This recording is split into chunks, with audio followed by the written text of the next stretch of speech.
ಕೆಲವೊಂದ್ ಗಾಡಿಲಿ 5 ಗೇರ್ ಬರುತ್ತೆ, ಇನ್ ಕೆಲವು ಗಾಡಿಲಿ 6 ಗೇರ್ ಬರುತ್ತೆ. ಇದ್ರ ಯೂಸ್ ಏನ್ ಗೊತ್ತಾ? ಬನ್ನಿ ನಾನ್ ಹೇಳ್ತೀನಿ. ತುಂಬಾ ಜನ ಅನ್ಕಂತಾರೆ ಜಾಸ್ತಿ ಗೇರ್ ಇದ್ದಷ್ಟೇ ಜಾಸ್ತಿ ಸ್ಪೀಡ್ ಆಗಿ ಹೋಗುತ್ತೆ ಅಂತ ಹೇಳ್ಬಿಟ್ಟು. ಅದು ಪೂರ್ತಿ ಸತ್ಯ ಅಲ್ಲ. ಗೇರ್ ಅಂದ್ರೆ ಏನು ಅಂತ ಹೇಳಿದ್ರೆ ಇಂಜಿನ್ ಅಲ್ಲಿ ಜನರೇಟ್ ಆಗೋ ಪವರ್ ನ ಗೇರು ಅದನ್ನ ಸ್ಪೀಡ್ ಅನ್ನ ಕರೆಕ್ಟ್ ಆಗಿ ಅಡ್ಜಸ್ಟ್ ಮಾಡುತ್ತೆ.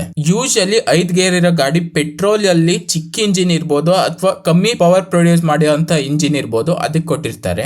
ಮಾರುತಿ ಇರ್ಬೋದು, ಹುಂಡಾ ಇರ್ಬೋದು, ಕಿಯಾ ಇರ್ಬೋದು, ಇವು ಪೆಟ್ರೋಲ್ ಇಂಜಿನ್ ಗಳಿಗೆ 5 ಸ್ಪೀಡ್ ಮ್ಯಾನ್ಯುಯಲ್ ಟ್ರಾನ್ಸ್ಮಿಷನ್ ಕೊಟ್ಟಿರ್ತಾರೆ. ಇದನ್ನ ರಿಯಲ್ ಲೈಫ್ ಎಕ್ಸಾಂಪಲ್ ತಗೊಳ್ಳೋದಾದ್ರೆ ಮಾರುತಿ ಸುಜುಕಿ ಇಂಜಿನ್ ಅಲ್ಲಿ 80+ ಹೋಗ್ತಿದ್ದಂಗೆ 2500 RPM ಮೇಲ್ ದಾಟುತ್ತೆ. ಅವಾಗ ಏನಾಗುತ್ತೆ ಅಂದ್ರೆ ನಾಯ್ಸ್ ಜಾಸ್ತಿ ಆಗುತ್ತೆ, ಮೈಲೇಜ್ ಕಮ್ಮಿ ಆಗುತ್ತೆ. ಅವಾಗ ಲಾಂಗ್ ಡ್ರೈವ್ ಹೋಗಕ್ಕೆ ಇಂಜಿನ್ ಗೆ ಸ್ಟ್ರೆಸ್ ಆಗುತ್ತೆ. ಇದೆಲ್ಲ ನೋಡಿದ್ಮೇಲೆ ಇಂಜಿನಿಯರ್ಸ್ 6th ಗೇರ್ ನ ಆಡ್ ಮಾಡ್ತಾರೆ. 6th gear usually turbo petrol engines ಇರ್ಬೋದು ಅಥವಾ ಡೀಸೆಲ್ ಇಂಜಿನ್ ಇರ್ಬೋದು, ಇದಕ್ಕೆ ಯೂಸ್ ಮಾಡ್ತಾರೆ. ಯಾಕಂತ ಹೇಳಿದ್ರೆ ಜಾಸ್ತಿ ಹೈವೇಲಿ ರನ್ ಆಗುತ್ತೆ. ಕಂಪನಿ ಹೇಳೋದಾದ್ರೆ ಮಹೇಂದ್ರ ಇರ್ಬೋದು, ಹುಂಡಾ ಇರ್ಬೋದು, ಕಿಯಾ ಇರ್ಬೋದು, ಟಾಟಾ ಇರ್ಬೋದು, ಯೂಶಲಿ ಹೇಳೋದಾದ್ರೆ ಒಂದ್ ಸ್ವಲ್ಪ ದೊಡ್ಡ ಇಂಜಿನ್ ಗೆ 6th ಗೇರ್ ಅಂತ ಕೊಡ್ತಾರೆ. ಈಗ ರಿಯಲ್ ಲೈಫ್ ಎಕ್ಸಾಂಪಲ್ ಹೇಳೋದಾದ್ರೆ ಈಗ 120 ಹೋದ್ರೂ ಇಂಜಿನ್ RPM ಬಂದ್ಬಿಟ್ಟು 3000 ಒಳಗೆ ಇರುತ್ತೆ. ಅವಾಗ ಮೈಲೇಜ್ ಇನ್ಕ್ರೀಸ್ ಆಗುತ್ತೆ ಮತ್ತೆ ವೈಬ್ರೇಷನ್ ಕಮ್ಮಿ ಆಗುತ್ತೆ. ಸೊ ನೆಕ್ಸ್ಟ್ ಟೈಮ್ ಯಾರು 6 ಗೇರ್ ಇದ್ರೆ ಜಾಸ್ತಿ ಪವರ್ ಅಂತ ಹೇಳಿದ್ರೆ ಈ ವಿಡಿಯೋನ ಕಳಿಸಿ.